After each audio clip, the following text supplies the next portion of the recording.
Oke, bismillahirrahmanirrahim. Assalamualaikum warahmatullahi wabarakatuh. Waalaikumsalam. Di episode ketiga ini kita ketemu lagi bersama Ustadz Dodi Al-Jambari. Tentunya guru kita bersama, karena dari beliau kita banyak dapatkan ilmu-ilmu yang luar biasa. Dari pengalaman beliau, dari pelajaran berharga yang beliau pernah alami. Ini sangat luar biasa sekali. Oke, kalau teman-teman semua nyimak di episode pertama bagaimana kisah beliau di kupas tuntas ya. Tapi subhanallah, kali ini di episode ketiga, tentunya ketika kita berada di dunia hitam, kita memilih untuk ganti dari hitam menjadi putih.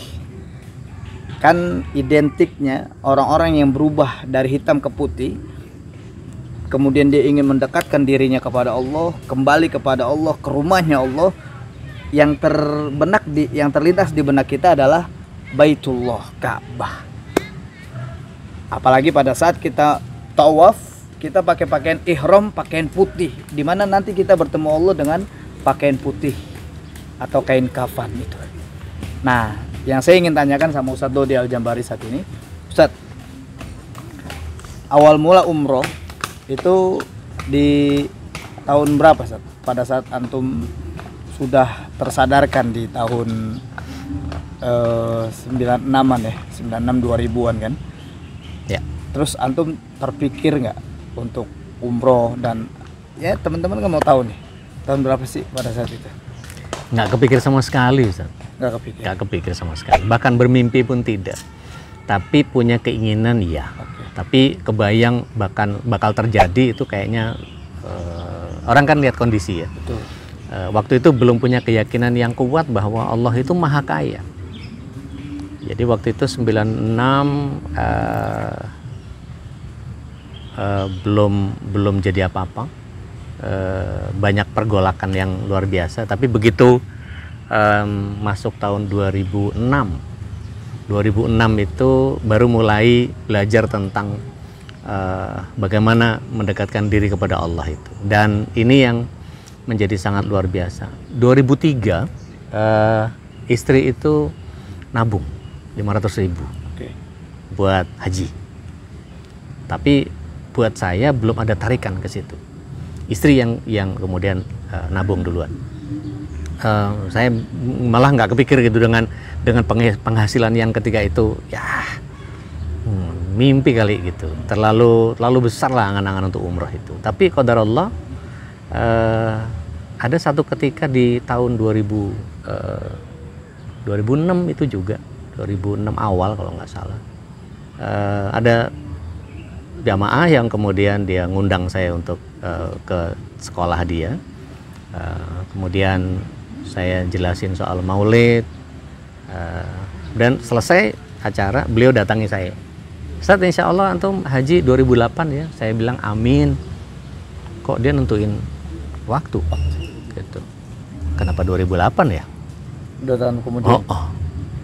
Nanti insya Allah ongkosnya biar saya yang pikirin. Masya Allah, itu dengkul kayak copot, Ustaz. Ngeretek, Ustaz. Waduh, kayak gimana nih? Kepala sekolah ternyata ngajak ngobrol saya. Pikiran saya udah nggak karuan udah. Sampai akhirnya ketika si Ustadz Zain di Al-Azhar di Bekasi An-Najah. Ngambil beberapa tulisan yang mau ditunjukin ke saya.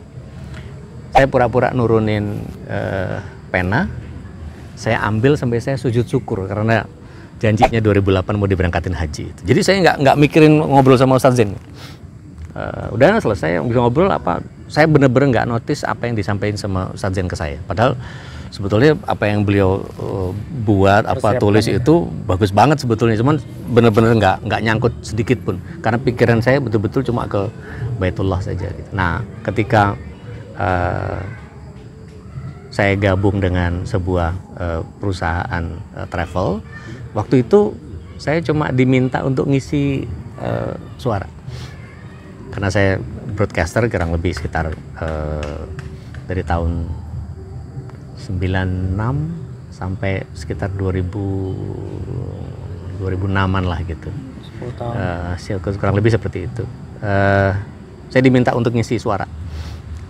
Karena memang banyak kawan-kawan yang minta suara untuk ngisi profil, untuk apa VO ini itu segala macam, iklan apa segala macam.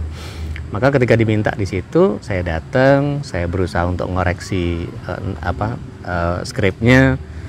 Ya udah, saya baca, ternyata suka. Akhirnya dilibatkan gitu. Mereka mau launching lah apa segala macam. Akhirnya ya udah, saya nggak tahu kalau beliau kemudian si pemiliknya, antum berangkat ya?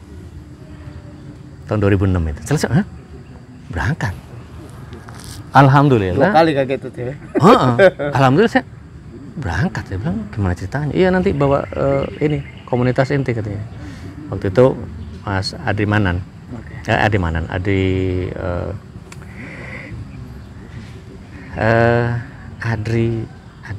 Allahumma sholli ala Muhammad. Saya lupa Mas. Juga lupa beliau produser besar lah, produser musik besar, Mas Adri itu siapa ya, lupa saya, rumahnya Pondok Indah. Nah, disuruh bawa grupnya beliau.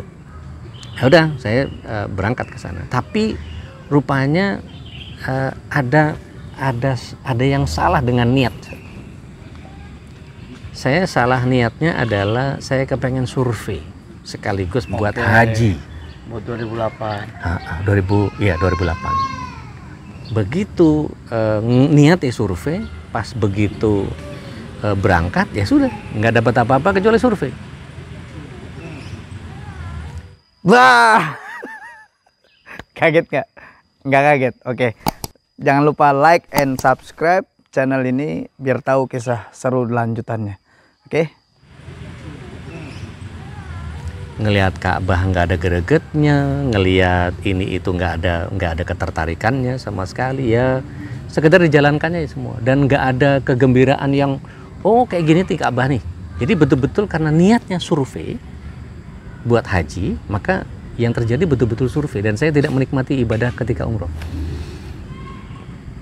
Belajar tentang umroh, memaksakan diri untuk belajar ini itu apa segala macam. Kalau umroh tuh gimana sih caranya? Karena saya senang baca, senang tanya sama banyak orang.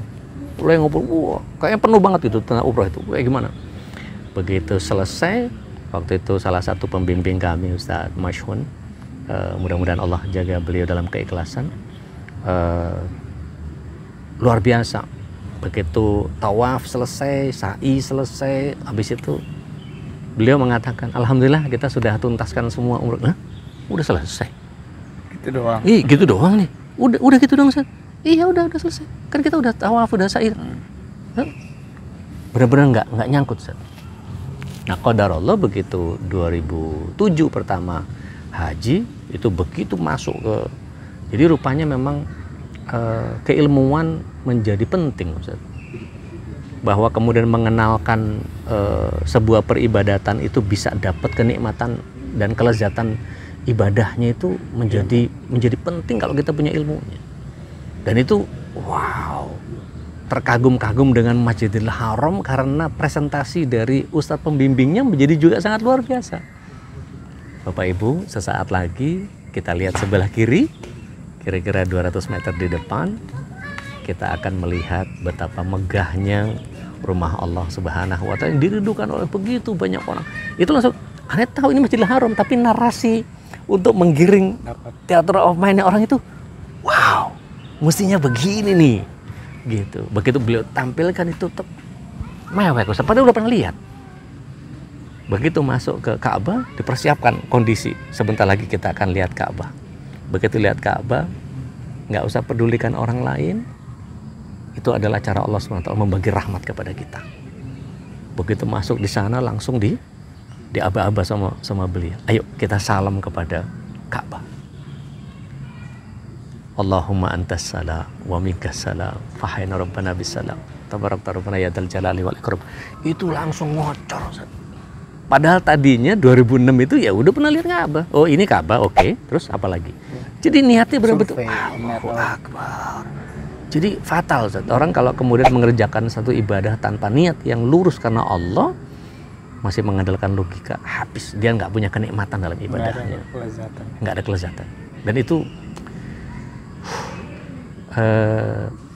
penyesalan saya yang betul-betul, duh kenapa enggak saya ilmui dulu, karena ilmunya hanya sebatas apa yang saya pelajari dari buku, apa yang saya pelajari dari omongan orang, tapi kemudian tidak melihat bahwa apa sih yang Rasulullah SAW lakukan, apa sih yang Allah SWT ingin berikan kepada kita, dan seterusnya.